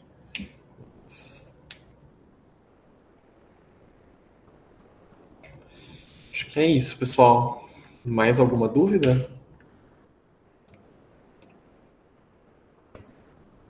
Bom, se não tiver mais perguntas, Acho que a gente encerra a aula agora, né? São 11. E se vocês quiserem entrar em contato eventualmente, eu imagino que vocês tenham o PowerPoint, mas deixo aqui na tela o meu e-mail para vocês entrarem em contato se tiverem alguma questão posterior, tá bom? Muito obrigado, um abraço a todos e boa aula amanhã. Tchau, tchau.